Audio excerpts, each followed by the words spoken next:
Good morning students, नवांको डिजिनेशंस में आपका स्वागत है। आज हम पढ़ते हैं 12th मैथमेटिक्स की चैप्टर डिटर्मिनेंट सारणिक पार्ट फर्स्ट। इसमें हम डिटर्मिनेंट्स की डेफिनेशंस एवं 6A व 6B एक्सरसाइज को सॉल्व भी करेंगे।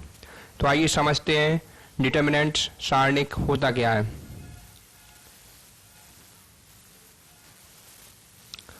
सारणिक या इंग्लिश में कहें डिटर्मिनेंट, यह आव्यूह का ही एक रूप होता है, किंतु हम वर्ग आव्यूह का ही डिटर्मिनेंट ले सकते हैं। तो मेन कॉन्सेप्ट यह हो गया कि हम केवल वर्ग आव्यूह का ही डिटर्मिनेंट लेते हैं। आइए समझते हैं आगे जरूरत क्यों पड़ी और क्यों डिटर्मिनेंट का यूज हम करते हैं। हम जानते हैं कि दो समीकरण हैं, जैसे कि a1x प्लस b1y बराबर 0 व a2x प्लस b2y बराबर 0 को आव्यूह रूप में हम किस प्रकार से लिखते हैं, इस तरीके से लिखते हैं। एक गुणांक का आव्यूह बनता है, एक चरों का आव्यूह बनता है वेरिएबल का, और एक RHS का आव्यूह बन जाता है।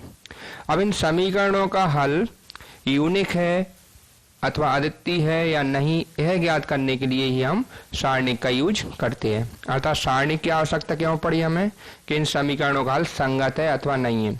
हमने 10th में पढ़ा है इक्वेशंस का कंसिस्टेंट हल फाइंड करने के लिए विलोपन विधि, प्रतिस्थापन विधि, एलिमिनेशन मेथड, इस टाइप से पढ़ा है ना। तो इसके लिए ये यूज किया जाता है सारणिक, किंतु ध्यान रहे केवल वर्ग आव्यूह का। अब इसे किससे बताते हैं समझिए आप। सारणिक को इस टाइप के निशान से बताते हैं। इसको मॉड ना पढ़ के से क्या पढ़ा करेंगे, डिटर्मिनेंट A, या फिर ऐसा भी लिख सकते हैं हम DET फॉर डिटर्मिनेंट A। अगर A मैट्रिक्स है तो A, B है तो B, या फिर इसको डेल्टा से भी बताते हैं, डेल्टा से। क्लियर? आइए और समझते हैं। वर्ग आव्यूह A यदि A1 B1 A2 B2 दिया गया है, तब हम इसके सारणिक को कैसे बताएंगे। इसको किस में लिख देंगे, इस तरीके से लिख देंगे सारणिक के निशान में। अब सारणिक के अंदर फिर एलिमेंट भी लिखा जाएंगे, इस प्रकार से इसको व्यक्त करते हैं। अब इसके हल करना या इसको प्रसार करने के लिए क्या करते हैं, हम डेल लिख लेते हैं या DET A लिख लेते हैं। तो इसका हल कैसे होता है उसको समझिए आप। इसके हल के लिए हमें ये पहले मुख्य विकर्ण के एलिमेंट्स का इंटू किया जाता है। जैसे A1 B2 है तो पहले क्या मिलेगा हमें, A1 B2। अब इसका फॉर्मूला चलता है, इसके बाद हम माइनस का यूज करते हैं हर बार। तो माइनस का यूज किया, अब दूसरा वाला डिटर्मिनेंट का यूज करेंगे, ये B1 A2 वाला। तो क्या मिलेगा हमें, A2 B1, देखिए मिला। तो इस प्रकार इसका फॉर्मूला क्या हो गया, पहले मुख्य विकर्ण के अवयव मेन प्रिंसिपल का एलिमेंट्स का इंटू करते हैं, फिर सेकंड डायगोनल का इंटू करते हैं। आई बात समझ, मीन्स पहले A1 B2 और फिर माइनस A2 B1, माइनस सवाल में ही आएगा। आइए इसको एग्जाम्पल से भी समझ लेते हैं हम।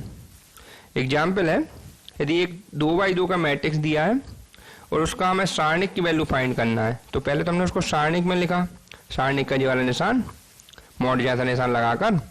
अब इसमें रो 1 में एलिमेंट है 2 3 और रो 2 में -1 5। तो इसको सॉल्व कैसे करेंगे, पहले मेन डायगोनल के एलिमेंट का इंटू करते हैं। तो देखिए 5 × 2 कितना हुआ, ये लिख लिया। अभी हम लिख कर बताएं, डायरेक्ट नहीं कर रहा है। 5 × 2, फिर ये सवाल का ही माइनस आता है, फॉर्मूले में माइनस चलता है।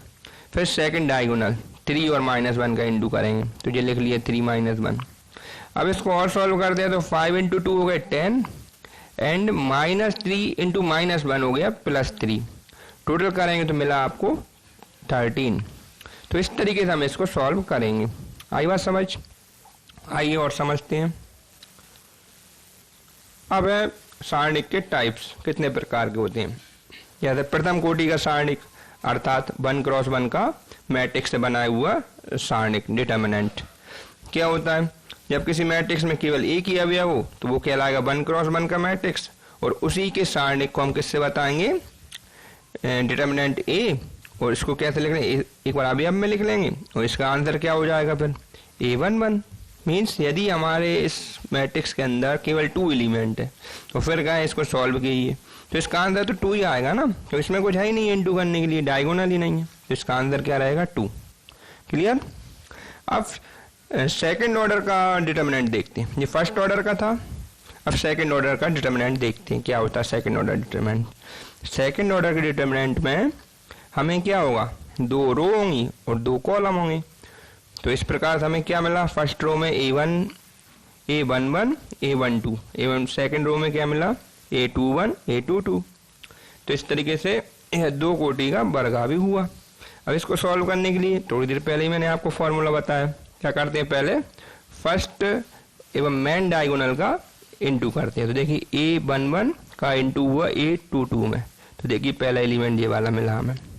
फिर सवाल का माइनस लगाया एवं A12 और A21 का इनटू कर लिया, तो ये मिला हमें।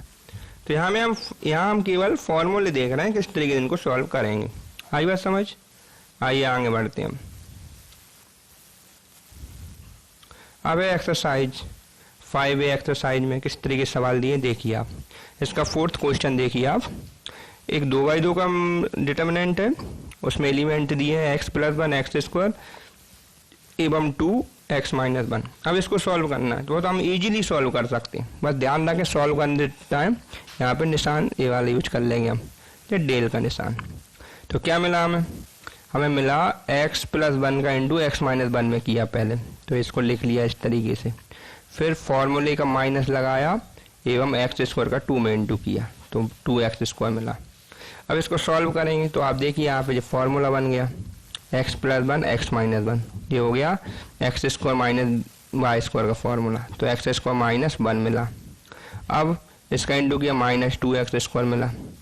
इसके बाद हमने इसको सॉल्व किया तो यहाँ देखिए माइनस के 2x² में से x² को माइनस कर देंगे तो कितना मिलेगा हमें, माइनस का x² एवं -1 तो चल ही रहे थे, तो आंसर क्या मिला -x² -1। तो इस तरीके से बहुत ईजिली हम सॉल्व कर लेंगे। आइए 9th क्वेश्चन को समझते हैं। अब इसमें क्या हो रहा है, हमें 2 डिटर्मिनेंट दिए हैं और इसमें एक वेरिएबल x का मान हमें फाइंड करना है। तो आइए किस तरीके से फाइंड करते हैं देखते हैं। हम दोनों को पहले LHS और RHS दोनों को एक साथ सॉल्व करेंगे। तो देखिए हमें मिलेगा, अब यहाँ हम डाइट करेंगे, जैसे x का x में इंटू x² मिला और सवाल का माइनस और x का 1 में इंटू x मिला। तो देखिए पहली वाली लाइन ये मिली हमें। अब यहाँ देखिए 3 × 2 कितना हो जाए मेन डायगोनल में, 3 × 2 6 एंड सवाल का माइनस और 4। बच्चों यहाँ ध्यान रखना सवाल का एक माइनस आता है उसको लगाना अनिवार्य, अदरवाइज ये डिटर्मिनेंट आपका गलत हो जाएगा। आइए और सॉल्व करते हैं। तो यहाँ पे 6 - 4 2 मिला हमें। अब 2 को उस तरफ ले जाएंगे लेफ्ट हैंड साइड, तो -2 हो गया। अब इसको हम सॉल्व कर सकते हैं फैक्टराइजेशन मेथड से। तो हमें क्या मिलेगा, देखिए -1 को इस तरीके से फैक्टराइज करना है कि -2 × में मिल जाए। तो हमने इसको -2x + x लिख सकते हैं। देखिए आप -2x में से जब प्लस का x जाएगा तो -x मिलेगा, जब इंटू करेंगे तो -2 मिलेगा। आइए इसको और सॉल्व करते हैं। अब आप देखिए यहाँ से x कॉमन जा रहा है x, तो यहाँ से हम x कॉमन ले लेंगे इतने हिस्से में से, तो हमें मिल जाएगा अंदर x - 2 और यहाँ से हम 1 कॉमन ले लेंगे तो x - 2। तो फाइनली हमें क्या मिलेगा, हमें 2 फैक्टर मिलेंगे x - 1 एंड x + 1, वो इक्वल में 0 चल ही रहा है। अब इसको सॉल्व करेंगे तो x = 2 आ जाएगा या फिर x = -1 आ जाएगा। तो इसके 2 आंसर पॉसिबल है। आई बात समझ, आइए अब नेक्स्ट समझते हैं। तो इसी तरीके के क्वेश्चन है इस पूरे 6A एक्सरसाइज में, तो आप बाकी के क्वेश्चंस घर पे करना। अब तृतीय कोटि का सारणिक को समझते हैं, डिटर्मिनेंट ऑफ ऑर्डर 3। देखिए ऑर्डर 3 में क्या होगा, आपको 9 एलिमेंट मिलेंगे। इनका हम क्रम जानते ही, हमने मैट्रिक्स में पढ़ा है। जैसे पहला एलिमेंट क्या होता है A11, फिर दूसरा एलिमेंट होता है A12। इस तरीके से तीनों रो के एलिमेंट को हम लिख सकते हैं। अब इनका डिटर्मिनेंट फाइंड करना है, तो डिटर्मिनेंट A लिखा, इसको डिटर्मिनेंट में लिख लिया। अब इसको सॉल्व करने का आप मेथड समझिए। इसको सॉल्व करने के लिए हमें क्या करना पड़ता है, एक चिन्ह पद्धति का यूज हम करते हैं। अब चिन्ह पद्धति क्या होती है मैं अभी यहाँ समझा देता हूँ आपको, इसके बाद नेक्स्ट स्लाइड में मैंने एक चिन्ह पद्धति भी समझाई है। इसमें क्या होता है, जब हम रो 1 को सॉल्व करते हैं तो इसमें आता है प्लस, सेकेंड एलिमेंट में आता है माइनस और थर्ड एलिमेंट में आता है प्लस। मीन्स यदि आप A11 को लेंगे तो यहाँ पे प्लस साइन लगेगा। देखिए यहाँ पे लिखा नहीं इन्होंने कुछ, मीन्स प्लस साइन है। तो इसको सॉल्व करने के लिए A11 लिया आपने, तो इसका मेथड समझिए आप। जब आप A11 लेंगे ना तो ये वाली रो एवं उसी के संगत ये कॉलम हट जाएगा। इसके बाद जो भी एलिमेंट बचेंगे उनको हम एक डिटर्मिनेंट में लिख देंगे। देखिए आप क्या बचा, A22 बचा, A23 बचा, ठीक है, एवं A32 बचा और A33 बचा। ये दिख रहा है आपको, इसको देखिए हमने डिटर्मिनेंट में लिख लिया है, लिख लिया। अब सेकंड एलिमेंट की बात करते हैं। सेकंड एलिमेंट क्या है, A12, बट इसका जो साइन सिस्टम है या चिन्ह पद्धति है उसके अकॉर्डिंग यहाँ पे हमें क्या लेना पड़ेगा, अब हमें सेकंड एलिमेंट के लिए माइनस लेना पड़ेगा। तो देखिए हमने ये माइनस लगाया सॉल्व करते टाइम, ठीक है। फिर हम A12 लिया एलिमेंट, अब इसमें क्या करेंगे, वही मेथड, इसकी रो को हटा लेंगे एवं इसी के संगत कॉलम को हटा लेंगे। अब क्या बच रहा है, जिस भी ऑर्डर में बच रहा है वैसा के वैसे लिख लेंगे। देखिए आपको क्या मिला, यहाँ से A21, A23, A31, A33 मिला, तो इसको हमने एक डिटर्मिनेंट में लिख लिया 2/2 के। अब हम थर्ड एलिमेंट की बात करते हैं। थर्ड एलिमेंट में A13 है, A13 की चिन्ह पद्धति में क्या आता है, प्लस, तो देखिए हमने लिया प्लस। अब A13 लिखा, अब इसके संगत आप देखिए कौन सी वाली रो कट हो रही, ये वाली रो कट हुई एवं ये वाला कॉलम कट हुआ। क्या बचा, वो हमने लिख लिया डिटर्मिनेंट के फॉर्म में। देखिए A21, A22, A31, A32 बचा, तो इसको हमने किस फॉर्म में लिख लिया, डिटर्मिनेंट फॉर्म में। तो बच्चों यहाँ इस बात का ध्यान रखना है आपको कि जब भी आप तृतीय कोटि का या थर्ड ऑर्डर का डिटर्मिनेंट को सॉल्व करेंगे तो उसके लिए एक साइन सिस्टम की आवश्यकता होगी। उसके लिए हम नेक्स्ट स्लाइड में समझते हैं आखिर होता क्या है साइन सिस्टम। देखिए डिटर्मिनेंट को सॉल्व करने के लिए एक साइन सिस्टम दिया गया है, मीन्स चिन्ह पद्धति दी गई है। एवं एक और बात का ध्यान रखेंगे, हम सारणिक को का प्रसार किसी भी पंक्ति या स्तंभ के द्वारा कर सकते हैं। मीन्स ऐसा नहीं है कि आप हमेशा ऊपर की लाइन या ऊपर की रो के ही एलिमेंट्स को लेकर सॉल्व करें, हम इसको कहीं से भी सॉल्व कर सकते हैं। मीन्स यदि हमें इस कॉलम 1 के एलिमेंट से सॉल्व करना है तो कॉलम 1 के एलिमेंट से सॉल्व हो जाएगा। अगर हमें R3 से सॉल्व करना है तो हम R3 के एलिमेंट से सॉल्व कर देंगे।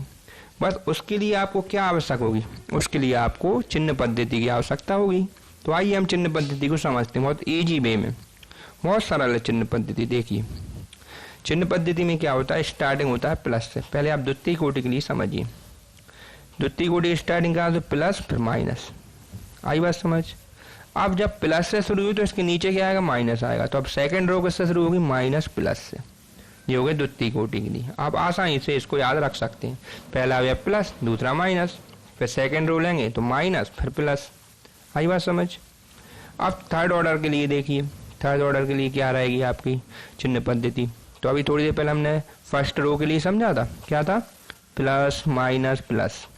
अब मान लो सेकंड रो से आपको सॉल्व करना हो तो हम अब माइनस लेंगे, माइनस प्लस माइनस। अब थर्ड रो से आपको सॉल्व करना हो तो प्लस, फिर आएगा माइनस और फिर आएगा प्लस। देखिए दिख रहा है आपको, ये माइनस और ये प्लस।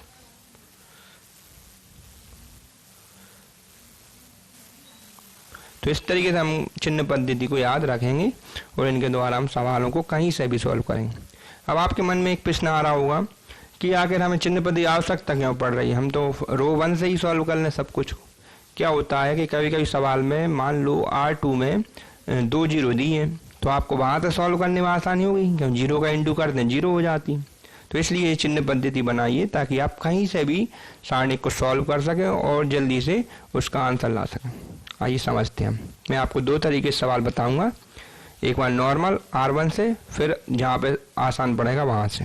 तो देखिए आप, तो हम नेक्स्ट प्रश्नावली 6B का अध्ययन करते हैं। 6B में 3x3 के सवाल दिए हैं तो उनको सॉल्व करते हैं।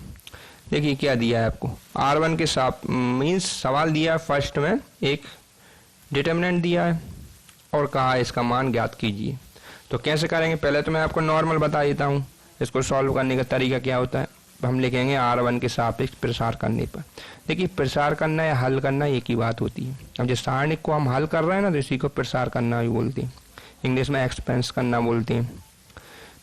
आइए देखते हैं। तो इसको सॉल्व कर रहे हैं तो हमने क्या लिखा, डेल्टा बराबर फर्स्ट एलिमेंट क्या होगा, प्लस का, तो हमने लिया प्लस का 3।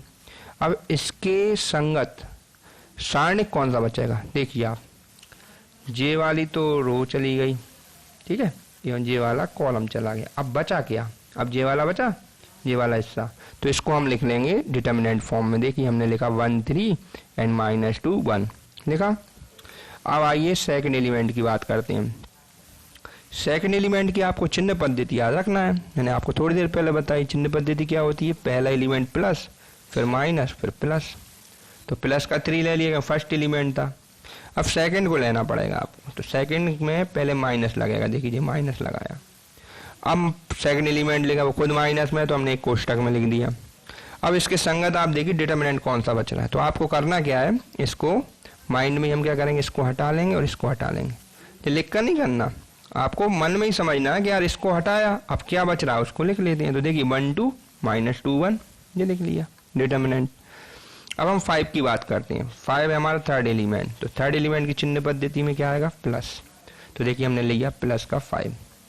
अब इसके संगत आपका डिटर्मिनेंट कौन सा बचा, आपका डिटर्मिनेंट बचेगा, देखिए जे वाली लाइन कट, जे वाला कॉलम कट, तो हमें मिला जे वाला डिटर्मिनेंट, ये वाला, देखिए ये लिख लिया हमने, देखा।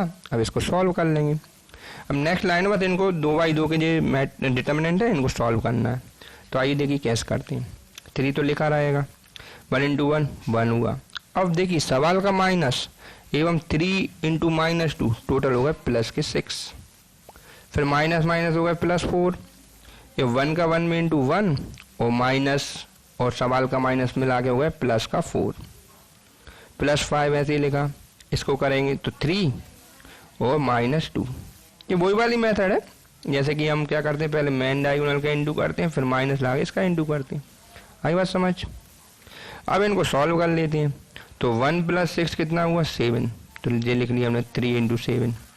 1 + 4 5 हुआ, 4 × 5 और 5 × हुआ 1 यहाँ से, तो हमें ये मिल गया। अब इसको और सॉल्व कर लो। 7 × 3 21 प्लस 4 × 5 20 प्लस 5 × 1 5, टोटल करेंगे तो हमें मिलेगा 46, यही इसका आंसर है। तो इस तरीके से हम आसानी से 3 ऑर्डर के डिटर्मिनेंट को सॉल्व कर सकते हैं। आइए नेक्स्ट समझते हैं। ये आपके एक्सरसाइज में क्वेश्चन दिया है कि सिद्ध कीजिए कि सारणिक, एक डिटर्मिनेंट दिया है आपको, वह थीटा से स्वतंत्र है या नहीं, एनसीईआरटी का क्वेश्चन है। तो आइए समझते हैं। अब देखिए इसमें भी ऐसा कहीं नहीं दिख रहा कि हमें R2 से प्रसार करेंगे, R1 से करें, कहीं से ही प्रसार कर सकते हैं ना। लेकिन देखिए मैंने आपको इसमें C3 लेकर प्रसार किया है ताकि आप आसानी से समझ सकें। हम प्रसार कहीं से भी कर दें, आंसर एक ही आता है। बस ध्यान ये रखना पड़ता है कि अगर आप C3 से प्रसार कर रहे हैं तो C3 की आपको चिन्ह पद्धति याद होना चाहिए। मैं आपको बता रहा हूँ C3 चिन्ह पद्धति क्या होती है। देखिए प्लस, फिर ये वाले एलिमेंट माइनस और फिर लास्ट वाला प्लस, ये वहीं से हुआ। देखिए यहाँ से प्लस, फिर माइनस, फिर प्लस, तो बस प्लस के नीचे लिख लीजिए, प्लस के बाद माइनस आएगा। डबल प्लस कहीं नहीं आएगा, डबल माइनस कहीं नहीं आएगा, प्लस के नीचे माइनस फिर प्लस। अब आइए सॉल्व करते हैं C3 से। तो आप C3 को समझिए। C3 में पहला एलिमेंट है cos थीटा, तो हमने लिया cos थीटा। अब cos थीटा के संगत हमने ये वाला रो कट की और ये वाला कॉलम कट किया। तो देखिए हमें मिला माइनस के sine theta minus x cos theta 1 मिला। ये हमने इसको किस में लिख लिया, डिटर्मिनेंट में लिख लिया। अब हम बात करते हैं सेकंड एलिमेंट का, C3 का सेकंड एलिमेंट। आप देखिए सेकंड एलिमेंट प्लस का है, प्लस का 1 है, लेकिन सेकंड एलिमेंट को लेने के लिए हमें क्या लेना पड़ता है, माइनस। तो देखिए हमने माइनस लगाया और प्लस का 1 लिया। अब इसके संगत आप देखिए आपके लिए क्या हट गया, यहाँ से हमारा ये वाला रो कट हुई और ये वाला कॉलम कट हुआ। अब मिला क्या, एक्स साइन थीटा और cos थीटा 1, देखिए ये लिख लिया हमने। अब थर्ड के लिए देखिए, थर्ड के लिए हम यहाँ प्लस का यूज करेंगे, यहाँ पे हम प्लस का यूज करेंगे, तो हम एक्स लेंगे। यहाँ से ये वाली लाइन कट और ये वाला कॉलम कट, तो हमें मिला x sine theta minus sine theta minus x, देखिए ये लिख लिया हमने। अब वही नॉर्मल 2/2 के सारणी को हल करने का तरीका, पहले मेन डायगोनल का इंटू, फिर माइनस लगा के सेकंड डायगोनल का इंटू। तो देखिए हमने क्या किया, माइनस के साइन थीटा का 1 में इंटू किया तो माइनस साइन थीटा मिला। फिर फॉर्मूले का माइनस और माइनस एक्स प्लस का एक्स कॉस थीटा मिला हमें। अब आप देखिए -1 ऐसे ही लिखा हमने, एक्स का 1 इंटू एक्स और फॉर्मूले का minus sine theta cos theta, फिर प्लस एक्स। अब यहाँ मेन डायगोनल में माइनस का एक्स स्क्वायर हुआ, अब फॉर्मूले का माइनस और जो माइनस के साइन थीटा हो गया प्लस का साइन स्क्वायर थीटा। आई बात समझ। अब इनको हम ब्रैकेट हटाएंगे तो इनके ब्रैकेट देखिए किस तरीके घटे, कॉस थीटा का इंटू कर लिया इस कॉस थीटा का अंदर, तो माइनस के साइन थीटा कॉस थीटा मिला। नेक्स्ट मिला प्लस का एक्स कॉस स्क्वायर थीटा, फिर -1 का इंटू किया तो माइनस के एक्स हो गए, माइनस माइनस प्लस का साइन थीटा कॉस थीटा हुआ, फिर माइनस का एक्स क्यूब हुआ यहाँ पे देखिए आप, फिर plus x sign square theta हुआ।